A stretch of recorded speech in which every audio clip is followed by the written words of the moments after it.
Here's a Nintendo original character whose background is legendary and tells of many epic journeys. First, while I'm here, might I take a few moments to share just a bit of a life story involving this game. When I first saw Smash Bros. 64 on a Blockbuster shelf, I was compelled.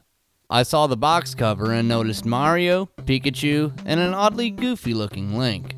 Hoping Link doesn't really look like that in the game, I asked my folks to rent it for me, take it home, and once I play it, no way! There's Mario, Luigi, Pikachu, Jigglypuff, and even Link! In all his glory, exactly how he looks in Ocarina of Time as adult Link. Yeah, all the hidden characters and even the Mushroom Kingdom stage were unlocked on that cart that I first rented. Boy, was I given a privilege. And for real, I would spend hours selecting Mario, Luigi, and Link in his blue tunic, all as computer fighters, give them only one life each, put them all on level 9, and watch them battle over and over to see who wins each time. Yep, they were my 3 favorite characters, and I'd watch the fun colors of red, green, and blue jump around like crazy on the screen for hours. I'd give each of their stages a turn at which for them to fight in this order: Peach's Castle, Mushroom Kingdom, and then Hyrule Castle. Hey, it's all Kingdom and Castle.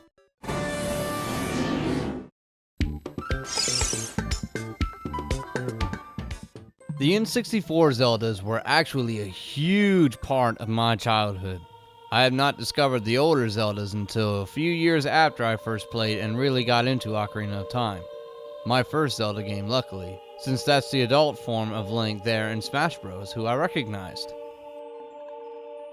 There's the gauntlets, the Hylian shield, the Master Sword, the bombs, the hookshot, and even the boomerang? Not to be nitpicky, adult Link couldn't use the boomerang in Ocarina of Time, only young Link. And Link can't jump, let alone double and triple jump in midair in just about any Zelda game ever made, unless in many of the games you run off an edge. For sure not counting Zelda 2 and 2 of the CDI games. So it's a nice bit of change to be able to jump as Link here in Smash Bros. When Link arrives at a stage, he descends from the sky through a portal just like the portals in the N64 Zeldas used to exit dungeons.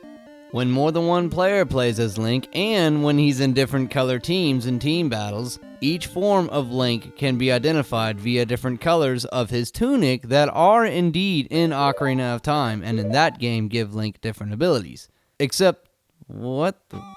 White? Well, they had to give some fourth unique appearance for a fourth possible player. I know, there's where it actually probably came from. I gotta say, developers, clever, resourceful. Funny thing is, I didn't discover the origin of the white tunic until years after I first played Super Smash Bros.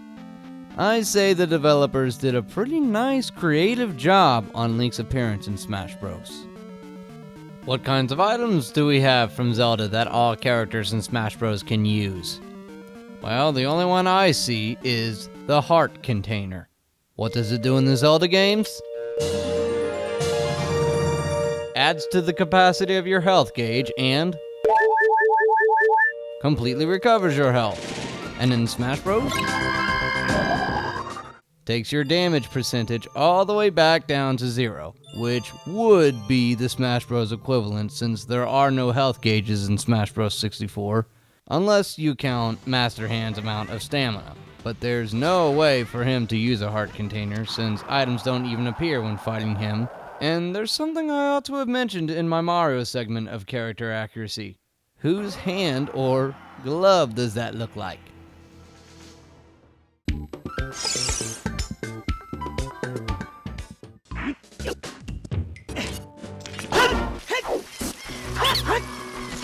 Well, that's adult Link's voice from Zelda Ocarina of Time, but a lot of these voice clips are different and aren't even in Ocarina of Time. Most notably, I say, is when Link uses the spin attack. However,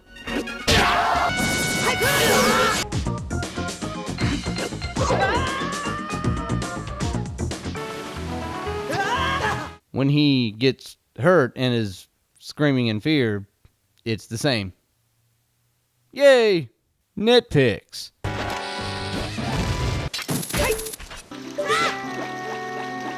Bomb, hookshot, and boomerang sounds don't sound like so in OOT. When you fight at Hyrule Castle, the music isn't exactly of the Hyrule Castle in OOT. At least one certain segment sounds somewhat similar.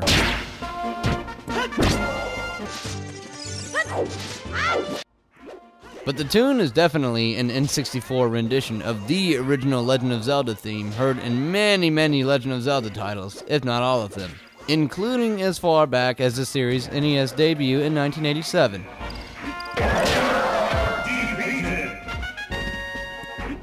Link's victory theme? This game's winner is Z. I honestly can't remember hearing that particular riff in any Zelda game, at least that I've played. But it does have those recognizable beginning notes, so it is pretty Zelda-y.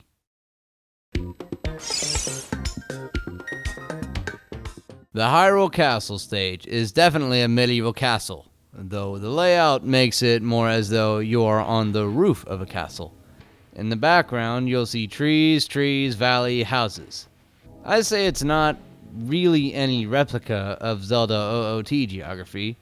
Well, maybe it wasn't supposed to be.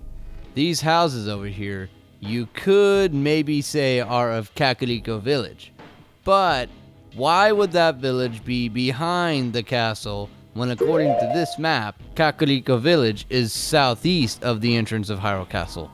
And if the view of this stage is supposed to be from behind the castle, then shouldn't the village be on the left side of the screen? Tornado! Okay.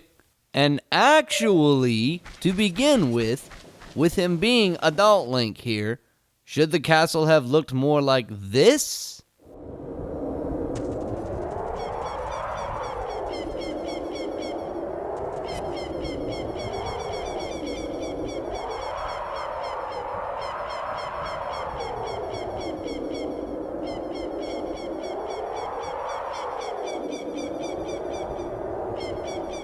Did the developers just flat out make a slight mistake or a few? Who knows? And is it really such a big deal? Link, I love you to death, man, and if you were a real person, I'd hope you're okay with this score. But then again, I do have the right to have personal opinions if I want to, and of course, freedom of speech, so you should respect that. Which especially goes for real people such as you, developers. Link's Super Smash Bros. 64 character accuracy gets a whopping 98%.